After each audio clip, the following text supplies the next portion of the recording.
Good evening. I call to order this virtual study session of the Lakewood City Council on February 2nd, 2026 at 7:03 p.m. To connect with the council meeting online, please use one of the following links at lakewoodspeaks.org or lakewood.org/council videos. For online public comments, you may post comments of any links to lakewoodspeaks.org. That is our online forum for public comments. It will be left open tonight through the evening and until 10 a.m. tomorrow for anyone that would like to leave comments on the topic related to tonight's presentation. That's also where you can find any supporting information about tonight's presentation, a staff memo, and some other documents. Mr. Robb, will you please start us off this evening calling the roll? Mayor Strong. Here. Councilors Black.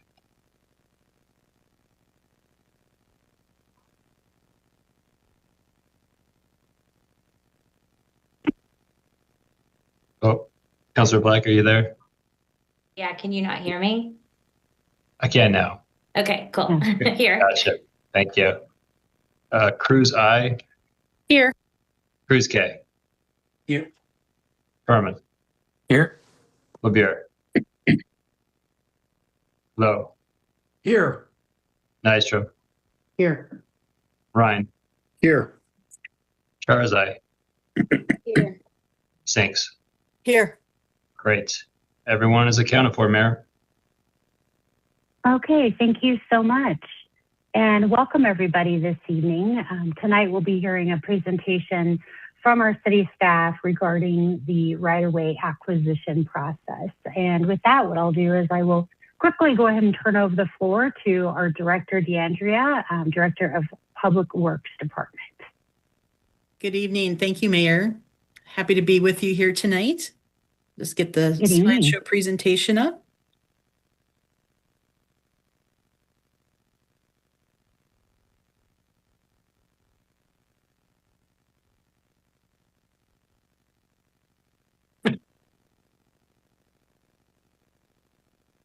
Can you all see my screen? Yes.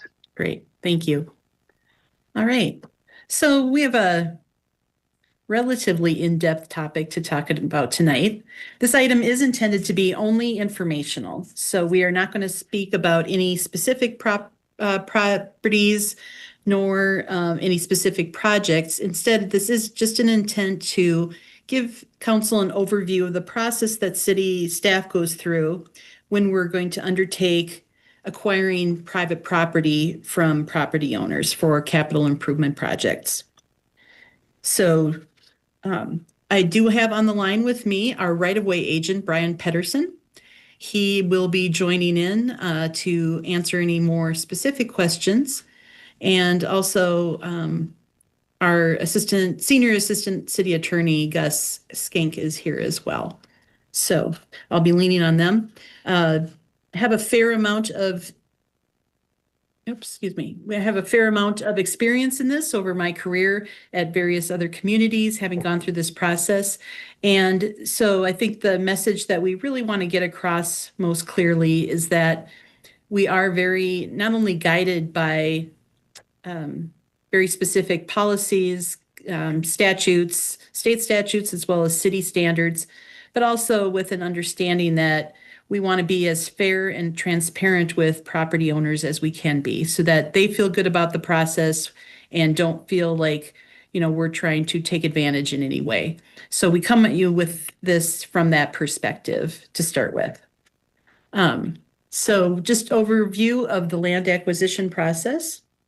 Staff again approaches all capital projects with the intent of solving that problem, whatever the project is about to undertake or for the reason for undertaking that, in a way that balances the time, the length of the project, essentially, the cost, and ultimately the overall quality of the project.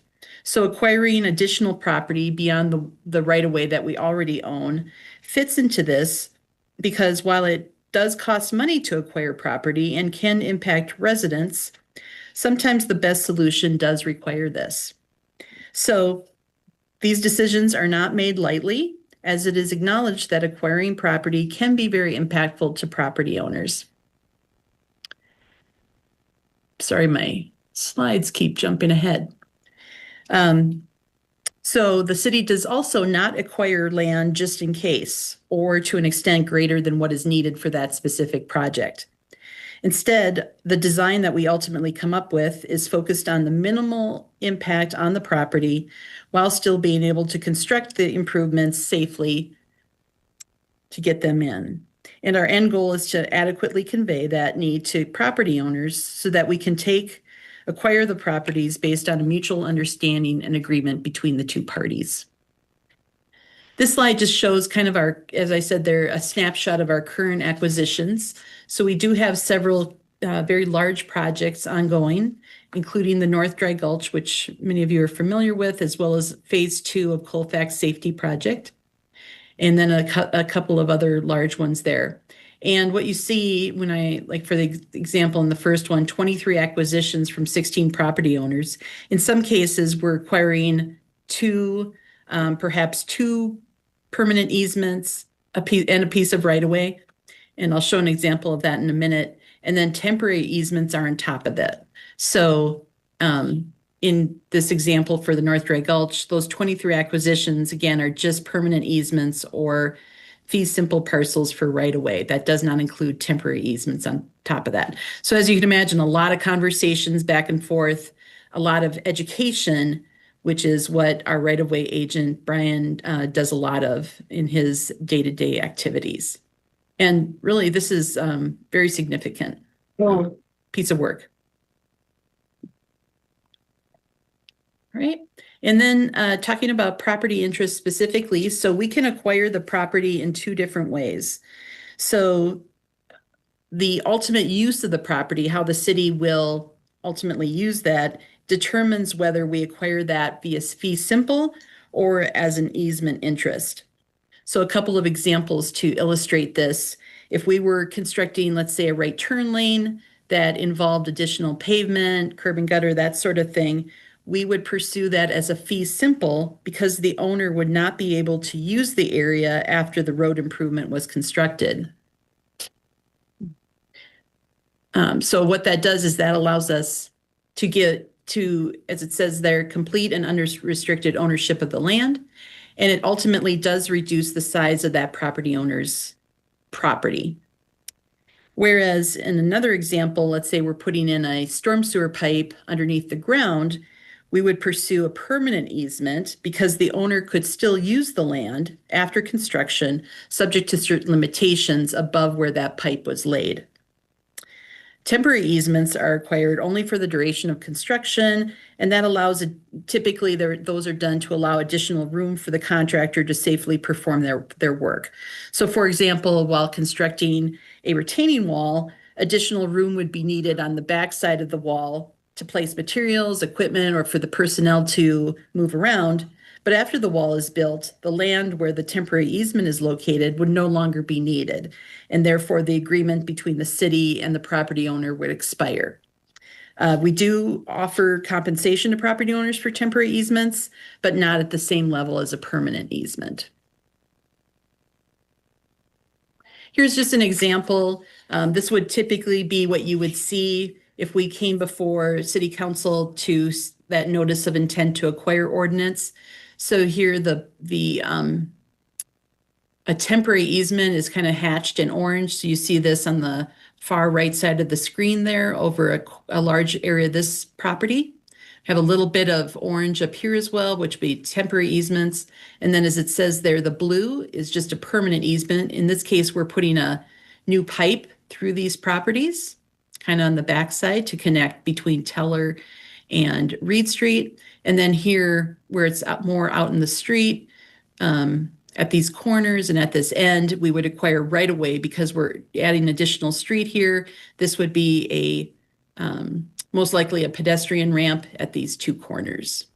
So that's kind of our thinking and our process that we go through when we're deciding what type of interest to acquire. So the principles that we follow when we are going about acquiring property is to overall minimize the amount of land needed to be acquired. So we really do put a lot of thought into the design before we get in contact with the property owners so that we are minimizing the amount of land that we need. Similarly, we take into account how that land that we're acquiring might impact the remainder of the property. So if we can, we stick to the edges, we minimize the amount of land to leave as much property as available to the property owner for their continued and ongoing use. Also, we always want to be respectful, professional, clear, and consistent in our communications with the property owner. This is often a process that not many people have gone through. And so we really want to be seen as a trusted representative of the city, and that's someone that they can rely on as they're going through this process. We want to conduct good faith negotiations.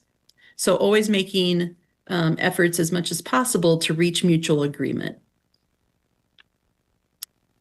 And part of that is just explaining the process thoroughly to all interested parties. So that could be, in some cases, the property owners will retain their own legal counsel. So we're often speaking with them as well, but certainly keeping the owners involved. We're just working right now with a property owner who's gotten his dad involved. So just another party that he relies on, a third person who we're also explaining the process to so that they can feel like their needs are being met and that we're meeting all of the requirements per state statute. Ensuring equitable treatment and payment of just compensation, that's a term, just compensation, also reflects the term fair market value. So I'll get into that in a little bit about how we arrive at that number and how that's determined. And then we also consider the interests of not only the property owners in the city, but also the taxpayers. So we don't want to necessarily overpay for property either. Oftentimes, the property owner may think that it's worth more than what the city is, and that's why we do try and get third-party appraisals to compare those, to have a independent party assess what that fair market value is, because ultimately we understand that the money is coming from taxpayers and that we have a responsibility to them too, to not overpay for the property. And of course, following all applicable laws, regulations, and policies. And I'll just pause a moment to have Brian jump in here and just speak a little bit from his perspective as a person who's done this throughout most of his career, and just how he approaches this. Hi, Maria. Thank you. Hey, good evening, everybody. I'm Brian Pedersen. I joined the city's staff as a right-of-way agent for the Public Works Department last July. I've handled right-of-way acquisitions for the last 20 years of my career, and my entire career has been involved in land acquisitions. I've lived in the city of Lakewood since 1968. And as you all know, that was a year or two before the city was incorporated. So I've spent my entire adult life in the city of Lakewood. I've seen it develop. I know the neighborhoods well. I worked for traffic engineering in the field crews through high school and college. I think I've replaced most of the stop signs and that are in the city. I know the city very well. It's my home. I love living here. And I've circled back around to work for the city again from where I started. And I'm really glad to be here. So I've been involved in right-of-way acquisitions for a wide variety of public infrastructure projects, power lines, wet utilities, road improvement projects. I've seen a lot of different situations, very complex acquisitions and some that are not so complex. But I take a lot of pride in working with property owners and walking them through the process. As you know, some are very sophisticated or highly experienced land developers or investors that understand all of the mechanics of what we're talking about when we're proposing easements or fee simple right-of-way tract or temporary construction easements. And then we have other property owners that this just isn't what they're involved in. They may own a tire shop, or they may be in a totally different trade or no trade at all, and they're not experienced with the real estate mechanics of these partial interests when we're not proposing to acquire the entire property, but we're just proposing to acquire a partial interest, which is needed for a project. I take a lot of pride in working with those owners at all levels, but particularly those that are not the highly experienced investor types and explaining to them the difference between an easement and a fee simple acquisition, how that's going to affect their property boundary, what it means for their ownership of the property, and just walking them through that to make sure they understand all their questions are answered.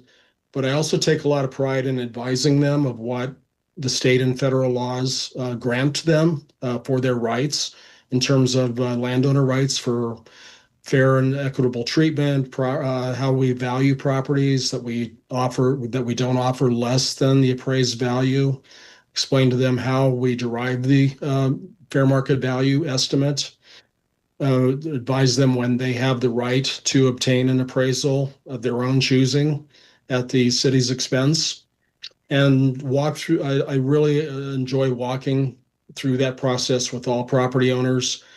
I've always had the philosophy that I treat every one of them as though that was my family's property, and if that property was owned by my parents, I want to treat that property owner the way I would want my parents to be treated, respectfully, professionally, get back to them with accurate information. And just, it can be an inconvenience when a government agency approaches a property owner and says, hey, we have a project and we do need to acquire a property right from you for the project to be constructed and to be successful. That doesn't always come at a very convenient time for the property owners. We have a saying in the right of way that we're trying to buy something that's normally not for sale. And so we approach the owners, we walk through that process, we treat them respectfully, and we make sure that they receive all rights that they're entitled to. They receive fair market value and just compensation for the property rights that are acquired. And we do everything we can to reach a mutually agreeable agreement on compensation and other aspects of the project. Maria, I'll kick it back to you. Yeah, thank you, Brian. Yeah, the city is really lucky to have such an experienced person as our right-of-way agent. So thank you for that perspective, Brian. Thank you. Just a little bit on background on the legal authority. So this is laid out in the U.S. Constitution, the Fifth Amendment, which states that private property shall not be taken for public use without just compensation.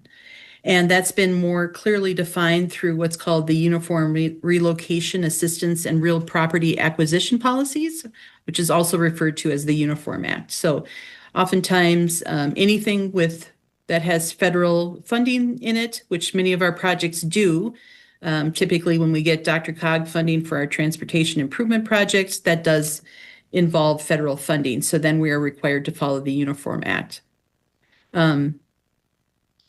In addition, the Colorado Constitution calls out that not only shall property not be taken, but it shall also not be damaged. So the underline there is language that's been added to the Colorado Constitution. So in those cases, if there are damages which are assessed either through the appraisal process or by the courts, that would also be compensated for.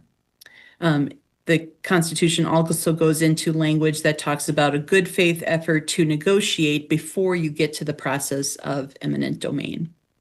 And finally, within the city charter, there's also specific provisions related to this, to acquiring property as well as condemnation.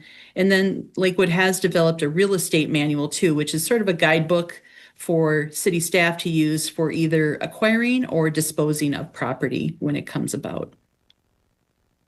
So again, with our acquisition process, Brian talked about this extensively, but we really do enter into each negotiation with the intent of reaching mutual agreement.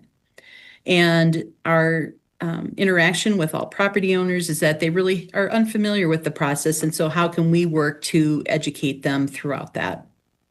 And part of that is developing and ensuring that good trusting relationship is developed early on and that continues throughout the entire process. We do acquire appraisals for property that are valued typically over $5,000.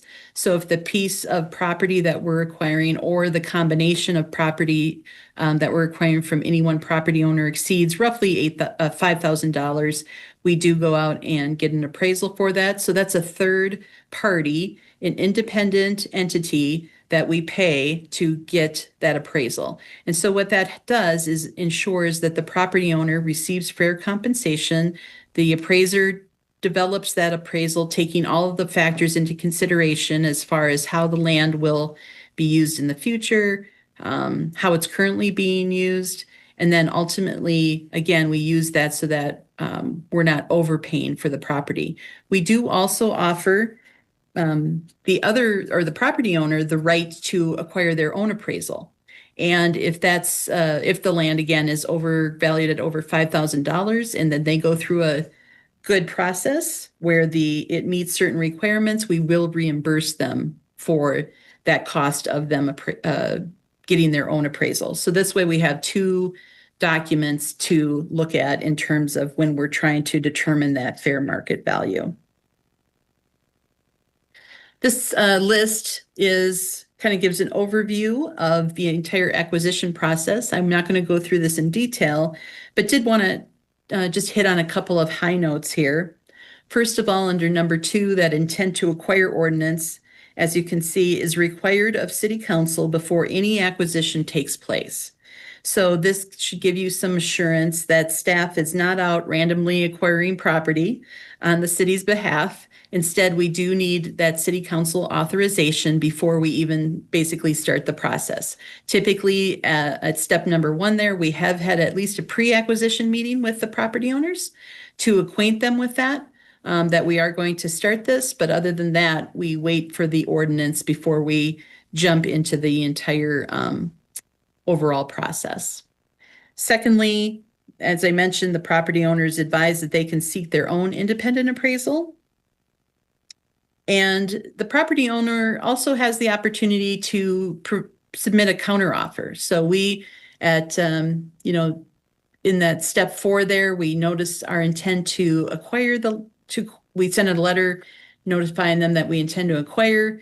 At some point, we offer that initial offer letter, and then they have the right to counter that. If they have other information that we may not be aware of, we want to know about that so that we are coming from a position where we have all the information to make a good and reasonable offer to the property owner.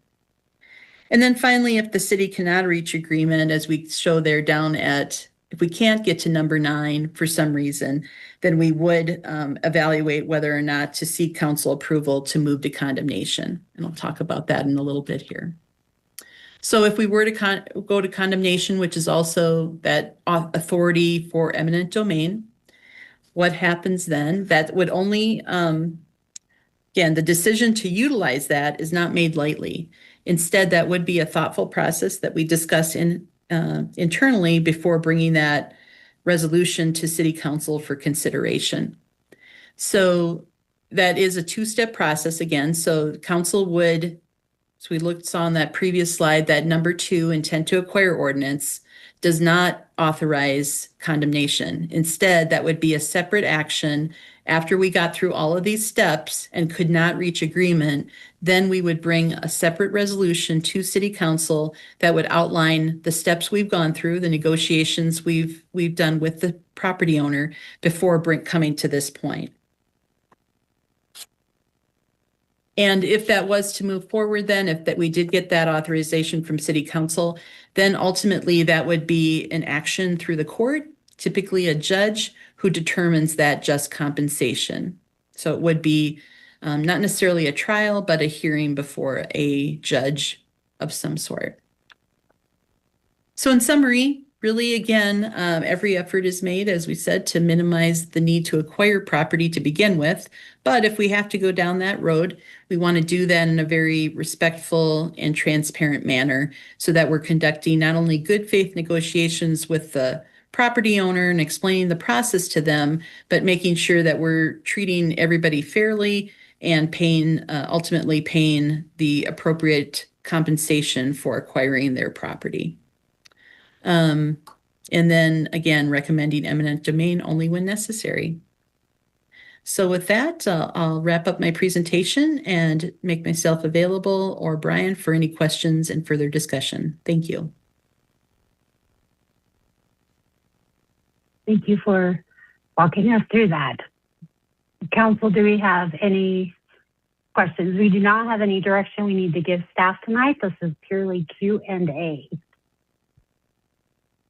Mayor Pro Tem Sharazai. Thank you. I just had a question. You mentioned, you touched on this, but number 4 in the acquisition process, it always goes through CDOT when there's federal money, even if it's not transit related. If it's on a CDOT roadway or if there's federal funds if there's federal funds involved, so let's say Colfax Safety Project as an example, we're getting federal funds through DRCOG and for a portion of that project. And so CDOT, and it's on a CDOT roadway. So we would submit our appraisal, the property owner, if they chose to get an appraisal, they would submit that as well. And CDOT would determine through their right-of-way group what the fair market value is. So there's an extra step or process in there. Got it.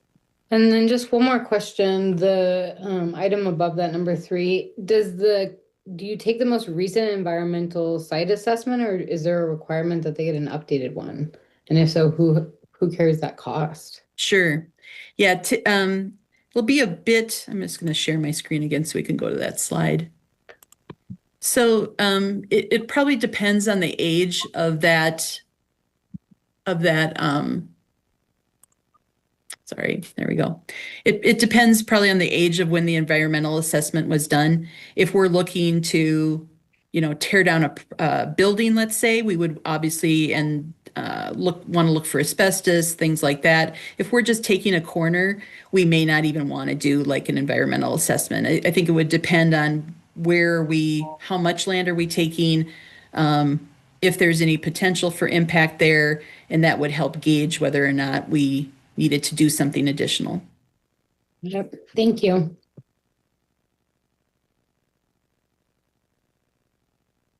Any other questions? Councilor Vo. Thank you. Thanks for this presentation. Helpful and illuminating. I seem to recall being told at some point, maybe a year ago, that you made this point that eminent domain is sort of an option of last resort after all other options have been exhausted. My impression is it's also extremely rare, like notably rare, as in I'm pretty confident I haven't seen it exercised in my time on council. Do you, I don't mean to put you on the spot. Do you have some sense of like how often eminent domain has ever been exercised by Lakewood in the last 5, 10, 15 years? My sense is it's very rare. I would say that I'll happy to open it up to our legal staff if they have any idea. But yeah, in researching this a bit, I would say not within the last at least 5 or so years. Got it. Mm-hmm. Thank you.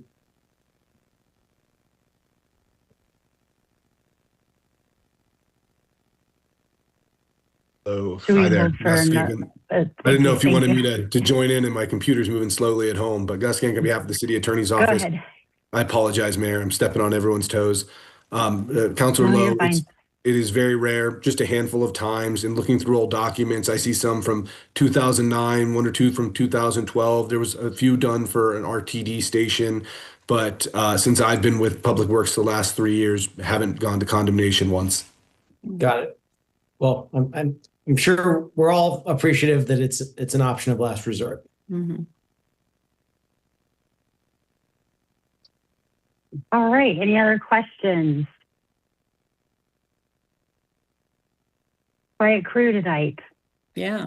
You were very detail-oriented, and thank you for walking us through that entire process. It's neat to see. We usually see just one layer of it, or 2, I guess, but it was good to see all the steps in there that are involved and realize how much work is actually with that entire process. So thank you so much.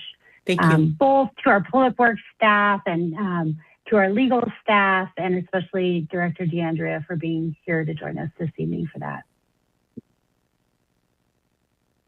All right, and with that, I will open up the floor. Do we have any committee reports this evening?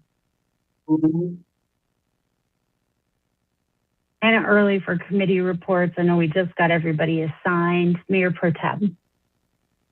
Yes, screening committee is meeting this Thursday to start interviewing candidates for victim assistance, historic preservation, and the Board of Appeals. And just a reminder to counselors to help push out, we have a number of important openings. In addition to what I just listed, we also have some planning commission openings coming up, budget and audit, and then of course, Lakewood Advisory Commission. So please help get the word out for that. And then we also started to work with the city clerk's office to make some, prepare the application to support the ad hoc committee that we just voted for last week. So hope to get that online pretty quickly here and start to get those interviews underway. And that's it for me, Mayor.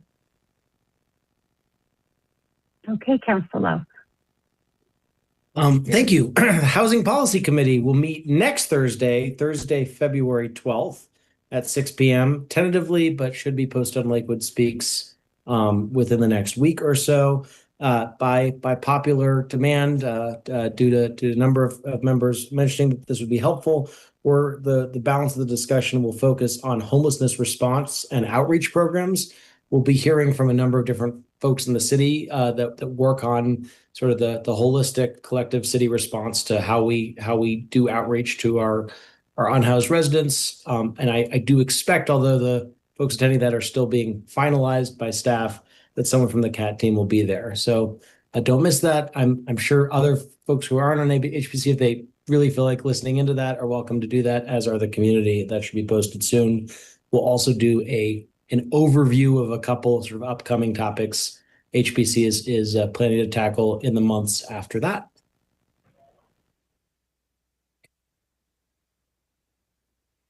Councilor Cruz. Thank you, Mayor, and thanks all. Shout out to my legislative committee that had its first meeting last week, since session is off to the races. We took one official position so far, supporting HB 1036 local taxes on vacant residential property. And we are discussing many other bills. So thanks to Councilor Nystrom, who came and watched us, and welcome to other members of the public who are interested, or other councilors who might not be on the committee but are interested in what's happening down at the Capitol. Happy to see your faces there, and we will be planning to meet hopefully on the fourth Thursdays of the month at 8:30. So I'll see everybody there in February, or later this month rather.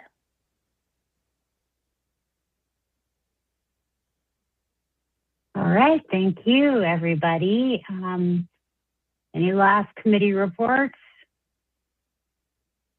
Okay, then seeing no further business, we'll go ahead and adjourn this evening's study session at 7:35 p.m.